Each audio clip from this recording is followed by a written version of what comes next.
On vous souhaite la bienvenue à ericlatour.com. Dans quelques instants, on vous parle de la 5e édition du Salon Commerce et Services qui se tient le week-end du 18 et 19 octobre à la polyvalente Armand-Racicot. Mais d'abord, parlons des priorités du conseiller municipal Justin Bessette qui entame la deuxième année de son deuxième mandat.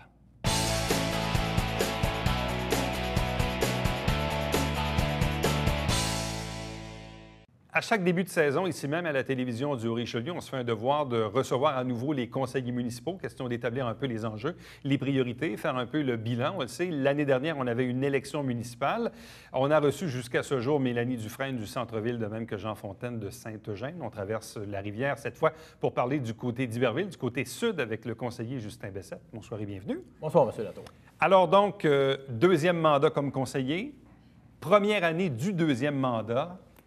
Est-ce que vous êtes devenu un conseiller senior? Si on peut dire. J'ai dit ça à Jean Fontaine l'autre jour, ça lui a fait beaucoup sourire.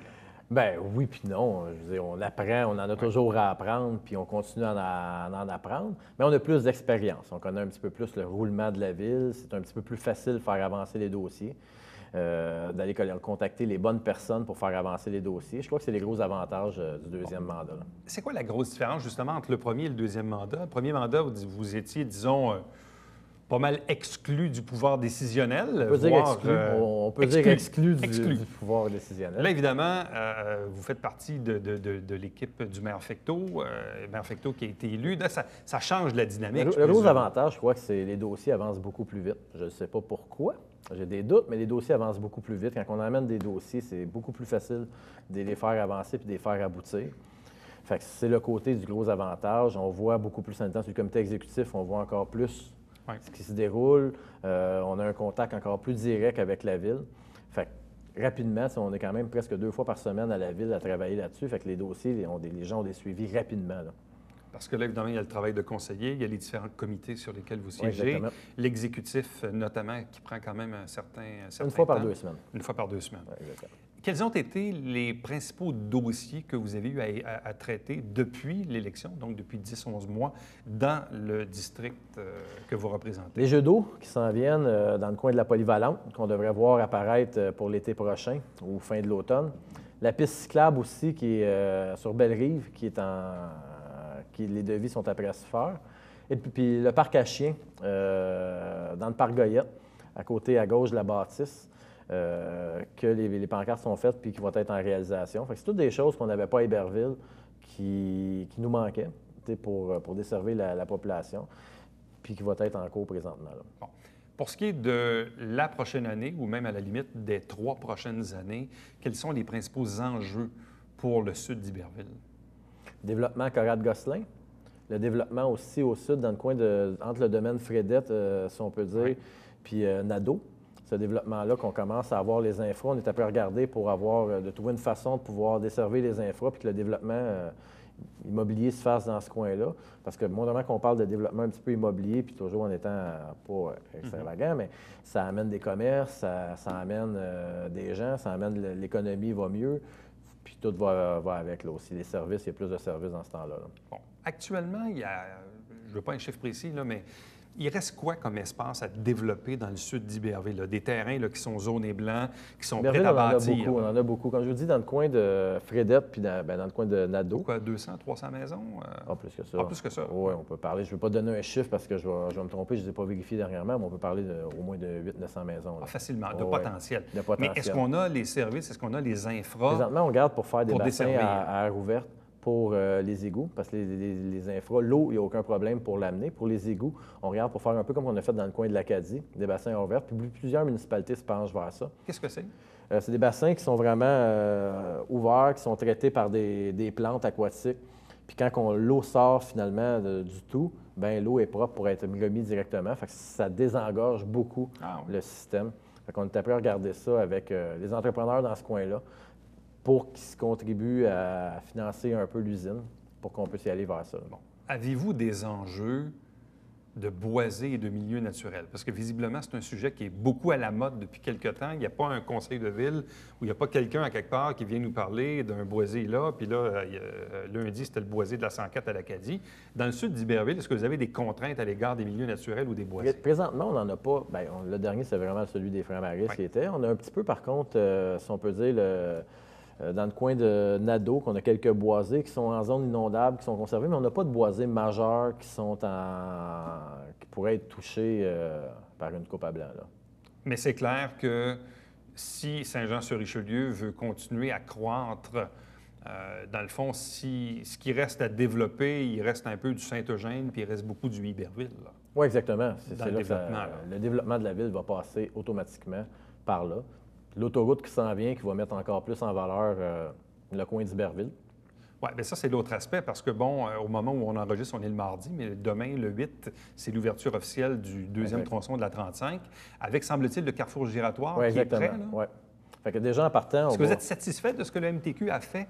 Parce que l'autre jour, je suis allé tout récemment, il y a le nouveau Tim Hortons qui est là. Ça n'aurait pas été L'accès au boulevard d'Iberville n'était pas simple, là. Non, mais là, pendant les travaux, je vais t'avouer, j'ai été très déçu du MTQ.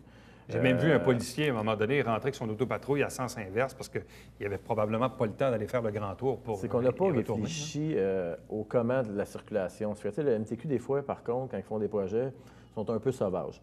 Ils n'ont pas travaillé en collaboration avec la ville. On n'a pas trouvé des alternatives. J'ai eu beaucoup de problèmes sur B7. Les gens contournaient par B7. Ben oui, on passe à côté d'une école, dans le coin de la polyvalente aussi. Puis, moi, normalement qu'on communiquait avec le MTQ, bien, on le savait toujours 2 jours après. Au lieu de nous avertir et de dire, bon, bien, on va fermer cette artère-là, est-ce que vous êtes capable de nous faire une voie de contournement qui va être acceptable pour la population? Bien, on devait réagir et être proactif. Quand les citoyens m'appelaient, j'étais proactif avec la ville pour essayer de trouver des accommodements qui soient du mieux pour les citoyens. Mais la finalité des travaux tels que vous l'avez constaté avec le carrefour giratoire, est-ce que ça semble satisfaire? Est-ce que vous pensez que les gens qui vont l'utiliser dans les prochains jours vont être satisfaits de ce qu'on a fait? Avec vous, j'y étais comme vous, je ne l'ai pas utilisé encore, mais que ça fasse 1 mois qu'on l'utilise, on va voir comment ça va fonctionner. Je pourrais vous dire oui ou non, mais je ne l'ai pas utilisé, puis si on le voit comment que ça... Présentement, ça marche moyennement rond, là. Le carrefour, on ne peut pas reprendre le boulevard d'Iberville, c'était pas tout à fait terminé. Mais que ce soit terminé et qu'on l'ait utilisé pendant 1 mois, bien, on va voir vraiment comment ça fonctionne. On va tourner en rond pendant 1 mois, puis après ça, on va faire On verra si on arrive à en sortir de ce point-là. Bon. La rue Mignonne, s'ils vont arriver à bien déboucher. Il y a plusieurs rues qui sont un petit peu quand même problématiques. Je veux vraiment voir l'ensemble terminé, parce qu'il y a des petits points qu'on n'était pas tout à fait d'accord avec le MTQ pour les sorties. Depuis la fusion municipale, puis à chaque campagne électorale, il y a toujours cette fameuse perception que Iberville est un peu désavantagé au profit des nouveaux quartiers, au profit de Saint-Luc notamment.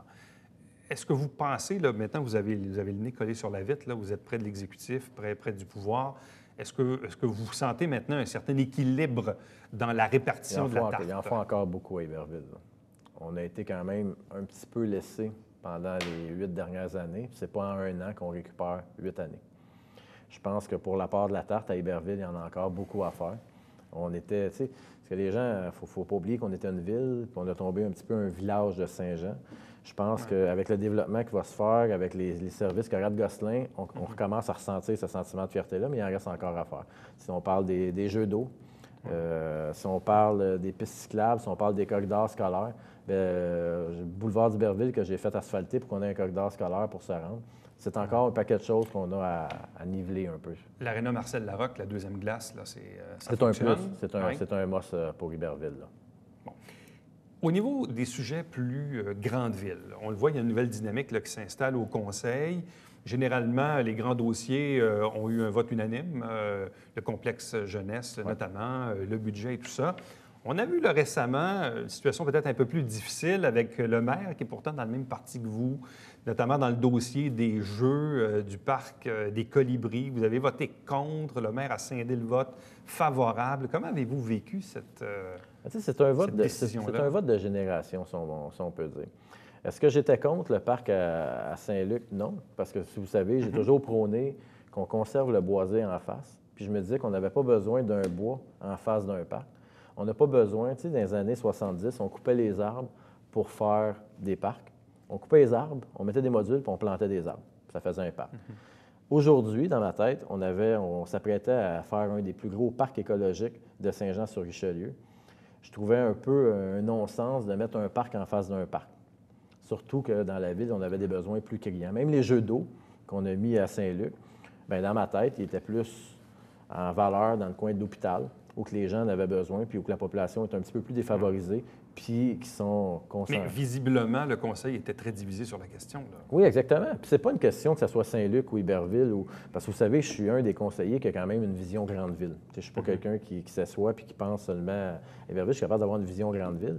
Mais dans un développement, c'était plus un vote de génération. Si on se souvient, c'était un vote de génération. Il y a quand même les jeunes ont voté massivement pour qu'on fasse un parc écologique.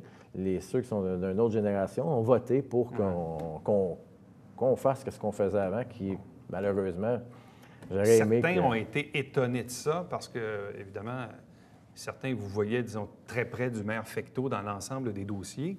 Est-ce que ça a changé quelque chose dans vos relations? Ça n'a pas changé. Il faut savoir faire. On passe un point, puis je l'ai toujours dit, je veux dire, on fait un point, quand on passe à l'autre, il ne faut pas garder la rancune parce qu'on vote à peu près 100 points par mois. Fait que si on commence à être rancunier pour un point, puis on en a 99 autres à voter, je crois que ça va être long l'année. Fait qu'il faut vraiment repasser, puis on passe à l'autre. Mais est-ce que tout est terminé? Non. Il va y avoir encore plusieurs points. Puis vous me connaissez un peu. Je veux dire, j'ai pas ma langue dans ma poche. Quand je pense qu'une idée est bonne, je suis pas quelqu'un qui va nécessairement suivre le groupe pour suivre le groupe. Je vais continuer quand même à conserver ma façon de penser puis ma façon de voir les choses. Là. Bon.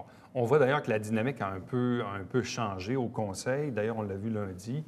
Il y a 2 conseillers qui maintenant disent on va siéger comme indépendants parce que, bon, Vision Legrand, probablement plus raison d'exister comme tel. M. Legrand vaque à d'autres occupations. Les gens qui ont été élus sous la bannière du Parti Fecteau, c'est une autre chose. Évidemment, c'est votre maire qui est au pouvoir. Est-ce que la dynamique est en train de se transformer là, depuis un an?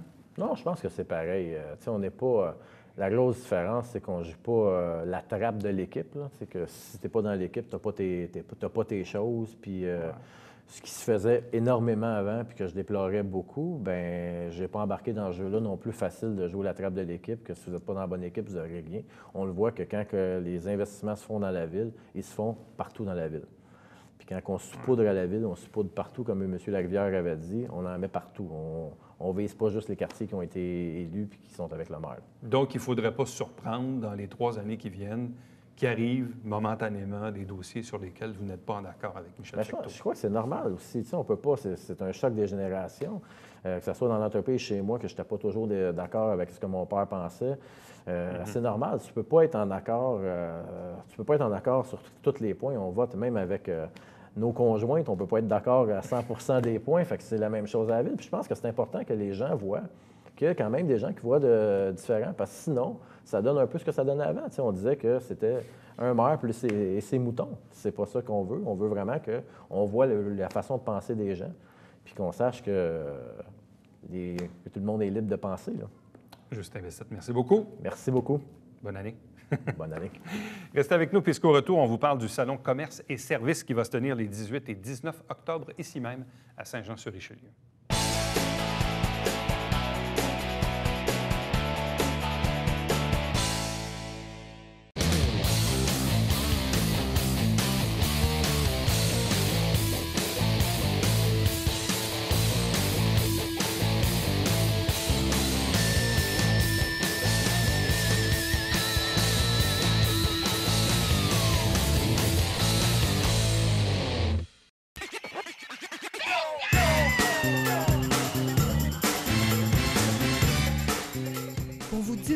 Dans le confort de votre foyer. Télébingo, TVHR, tous les dimanches matins, 9h30, avec votre meneur de jeu, Alain Rameau. C'est un rendez-vous.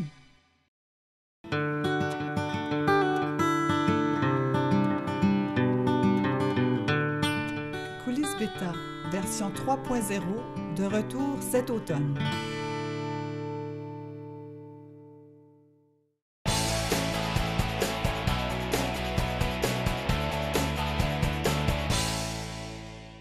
« 18 et 19 octobre, 5e édition du Salon Commerce et Services présenté à Saint-Jean-sur-Richelieu à la polyvalente Chanoine-Armand-Racicot. 3 invités pour nous en parler. D'abord, Christian Haché. Bonsoir. Bonsoir. De même que Abeille Beausoleil. Bonsoir. Bonsoir. Et Bruce Aubertin. Bonsoir et bienvenue. Bonsoir. Christian, donc 5e édition. C'est un événement quand même qui a réussi à se rendre à sa 5e édition. Ça n'a pas été facile. Il y a eu des éditions plus faciles que d'autres, mais visiblement, il y a un besoin. Sinon, vous auriez arrêté de le faire. Qu'est-ce qui fait qu'on persiste et qu'on signe à vouloir maintenir cet événement-là? Pourquoi? Bien simple.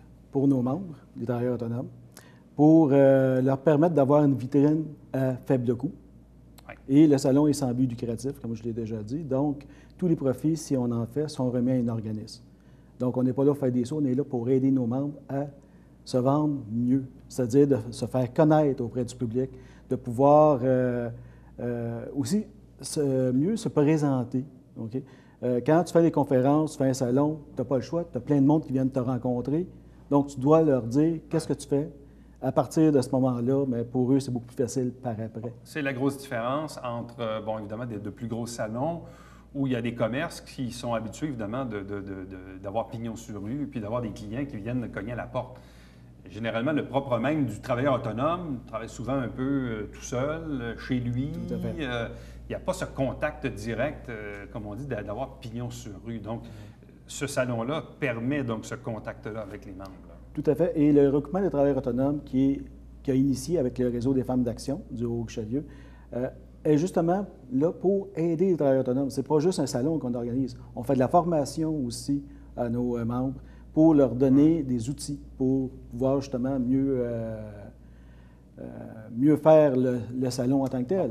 Dans les dernières années, vous avez eu parfois des conférenciers qui ont été appelés donc à livrer une certaine performance, un discours et tout ça.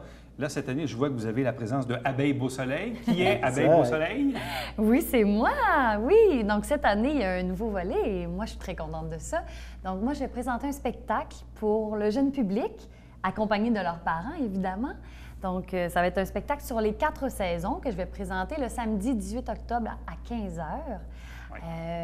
Et c'est très dynamique, c'est très vivant. C'est un spectacle donc, musical, des chansons. Et c'est très entraînant, puis les parents en ont pour leur argent autant que les enfants. Donc, c'est vraiment familial. Donc, il y avait cette volonté cette année d'avoir un petit quelque chose plus familial pour attirer le public. Exact, oui. Côté familial, inviter les jeunes familles à venir. L'année passée, on a eu du baladi, on avait eu un ensemble de jazz. L'année d'avant, François Léveillé. Ça s'adressait à d'autres clientèles, d'autres publics. Cette année, on a voulu s'adresser aux jeunes familles. Donc, je voyais également sur l'affiche, donc il y a Abeille Beau Soleil, il y a également Lilou le Monde. Lilou le Monde, qui va se produire le dimanche à 15 h. Bon. Quelles sont les origines de Abeille Beau Soleil? Les origines? Bien, en fait, ça fait quelques années que Abeille se promène dans l'univers musical du jeune public. C'est un personnage qui est très coloré, très vivante, aventurière. Et c'est une chanteuse, donc c'est très vivant. Souvent, elle a ses musiciens avec elle. C'est quelque chose de très dynamique. Bon. Est-ce que vous-même, vous faites aussi partie du regroupement? Non. Ben non, parce que vous êtes une moi, travailleuse autonome? Non, moi, je suis Abeille Beau Soleil. Okay. Donc, vous voyez, j'ai pas d'âge et je suis quand même assez jeune. Intemporelle. Voilà. Bruce, comment ça va fonctionner sur le terrain de l'exposition en tant que tel? Il y a combien de kiosques? Comment ça va fonctionner? Bon, on a 32 kiosques au salon. Puis, de la façon qu'ils sont disposés, c'est un labyrinthe où, si on veut, l'attention des gens est tout le temps du même côté. Donc, les gens ne peuvent pas passer à côté d'un kiosque sans le voir. Puis, ça permet aussi de pouvoir avoir tout le temps une circulation fluide. Les gens vont pouvoir s'arrêter sans causer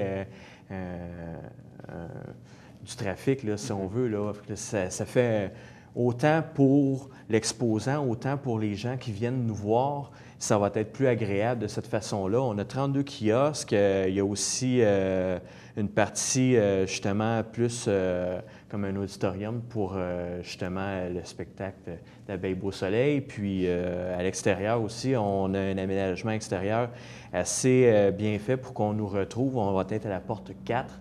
Puis, c'est pas mal ça, là. Bon, on le sait, dans les dernières années, vous avez fait ça à l'hôtel, vous avez fait ça au Collège militaire. Là, je pense que ça va être quoi, la deuxième année que vous faites ça à Polyvalente? Non, première année. C'est la première année? Première année. 2 années aussi au Collège militaire. Bon. Donc, quel est l'avantage pour vous de faire ça cette année à la Polyvalente? L'avantage, c'est la grandeur des salles et aussi la situation géographique, beaucoup plus visible que le Collège militaire. Le Collège militaire, on pensait que les gens auraient trouvé facilement la place. C'est vrai que l'année passée, en plus de ça, il y avait il y avait de les l'action. travaux. Hein? Il y avait beaucoup d'actions. Il y avait des Donc, travaux, puis il y avait d'autres choses sur le site. Là, donc, c'est ça aussi. Donc, cette année, on a misé sur la polyvalence, justement, situation géographique, la disponibilité aussi du samedi et dimanche. ouais. Ce qu'on ne pouvait pas avoir avec l'hôtel. L'hôtel était un très bon endroit, mais les salles, une petite affaire trop petite pour notre besoin. Et aussi, le dimanche, ils ont leur brunch, donc on ne pouvait pas y être. Donc, ça va se passer quoi, principalement dans la cafétéria? Dans la cafétéria, les exposants vont être dans la cafétéria et sont les vestiaires, c'est-à-dire où sont les casiers Oui. à l'entrée. C'est quand même une grande salle, c'est là va avoir lieu le spectacle. Il y a déjà un petit stage avec des rideaux. C'est vrai. C'est déjà aménagé pour pouvoir faire conférences et spectacles, parce qu'on a aussi des conférenciers. Comme? Bien, moi, je donne une conférence sur la finance, c'est-à-dire est-ce que la retraite, on va avoir Marcel Debelle qui va venir avec des écrivains qui vont lire leur œuvre. Donc, vont faire la lecture de leur livre pour donner le goût de lire. On va avoir plein d'autres choses aussi. Là. On va avoir aussi une démonstration de karaté par une école de karaté qui, elle, est à 15 h et les Loups le Monde à 13 h. Bon. Est-ce que Abeille Beau Soleil va souvent dans les écoles? Bien sûr. Ben oui, on se promène dans les écoles et ça, c'est un malheur là, quand je vais dans les écoles. Oui, mon spectacle s'adresse particulièrement aux premières années, maternelles, prématernelles. Et, 4 à 6 ans. Oui, principalement, mais Principalement. même vous. Ah oui, j'aimerais ça aussi. Oui, on vous attend, là. On vous attend le 18-19. Vous allez chanter toutes les chansons et tout. Toi, Bruce, tu travailles dans quel domaine? Moi, je suis installateur de clôture de mailles de chaîne et ornementales. Mailles de chaîne qui est plus appelée plus communément Frost. Ouais. Mais Frost, c'est une marque déposée, donc c'est de la maille de chaîne. Bon. Et qu'est-ce qui fait que tu es travailleur autonome et non pas travailler pour une grosse entreprise? J'ai travaillé 12 ans dans une usine, puis j'ai toujours eu la flamme ou le fantasme d'avoir une entreprise, de pouvoir gérer, de décider de comment les choses allaient se faire, dans quel environnement et tout ça. Puis l'occasion s'est présentée suite à la fermeture de l'usine pour laquelle je travaillais pour une douzaine d'années. Puis j'ai décidé de me lancer dans l'installation de clôture. Ça fait combien de temps? Là, ça fait 2 ans. Puis tu ne regardes pas ton choix? Aucunement. Non? Il faut être un petit peu fou parce que c'est sûr et certain qu'on n'a pas la même stabilité, puis, mais je regrette pas.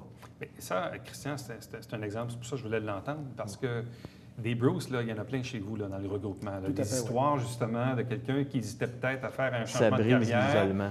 Puis là, à un moment donné, il arrive un événement, tu perds ton emploi, ça te donne le courage peut-être de foncer puis d'aller vers ton projet, parce que les travailleurs autonomes, c'est appelé même à grossir un peu. Là. C'est déjà, je te dirais, on a beaucoup de monde, déjà. Beaucoup plus que quand moi j'ai débuté. Écoute, ça fait déjà 9 ans que Ouais. je fais partie du recrutement des travailleurs autonomes.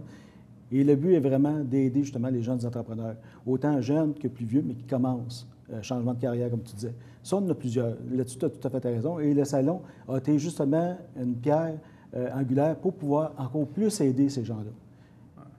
Outre donc l'animation ou la disposition des salles, bon, l'exemple de Bruce, bon, toi, tu es dans les services financiers. C'est quoi, exemple, un peu la personne qui se présente à la polyvalente là, pendant que les enfants vont aller voir mademoiselle, qu'est-ce qu'ils vont voir comme kiosque?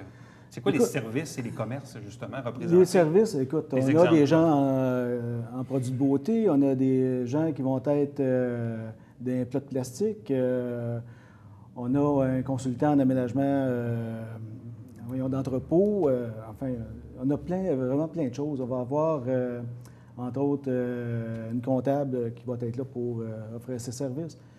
C'est vraiment très diversifié. Chocolaterie, Chocolaterie, ben oui, restaurant, restaurant, le jardin oui, niveau des restaurant, pâtes. c'est vrai.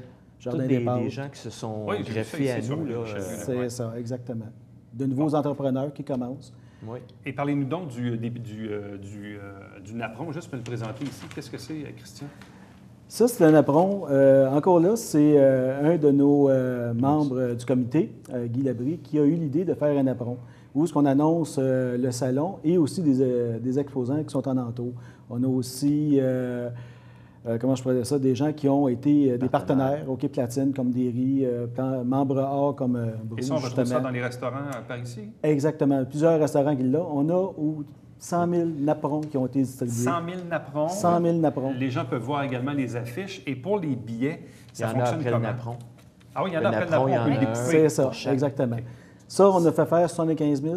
On a à peu près 45 000 de distribués déjà. OK. Et donc, ça prend ce billet-là pour rentrer. Exactement. Sinon, les gens vont payer 2 et ce 2 $-là va automatiquement à l'organisme caritatif, qui est le Qui cette année, quoi? conseil d'établissement de la polyvalente Armand Racicot pour les petits déjeuners et les dîners. Bon. Et cette année, l'événement est sous la présidence d'honneur du maire Michel Fecteau. Tout à fait, oui. Oui. Donc, les affiches, les napperons, beaucoup aussi de campagnes sur Facebook, Google. Donc, on essaie de faire en sorte que ça fonctionne, que ça soit connu et qu'on aide encore plus nos travailleurs autonomes. 18 et 19 octobre à la polyvalente Armand Racicot à Saint-Jean-sur-Richelieu, donc Salon Commerce et Services, 5e édition avec de l'animation, notamment pour les jeunes familles. Donc, vos enfants vont être occupés pendant que vous allez pouvoir visiter les kiosques. Oui, puis on a 2 500 $ en prix de nos partenaires. Aussi. Enfin, qui vont être tirés avec un passeport qui va être distribué. Oui, Bon, ben, ça En vaut la arrière peine. du billet, d'ailleurs, tu as la liste. la liste des prix. Des prix qui sont là. Exactement. Donc, on vous souhaite bien sûr la meilleure des chances, puis on invite les gens à aller vous voir. Bien, merci beaucoup. Merci. Merci. Merci. Reste avec nous au retour, le Bavière quotidien.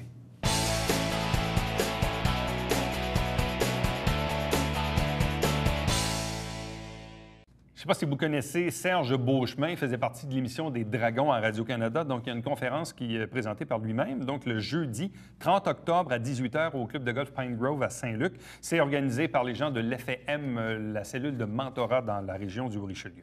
À chaque semaine, on vous présente Saint-Jean-sur-Richelieu qui vous résume les travaux du conseil de ville. Vous avez la grille horaire et n'oubliez surtout pas le télébingo.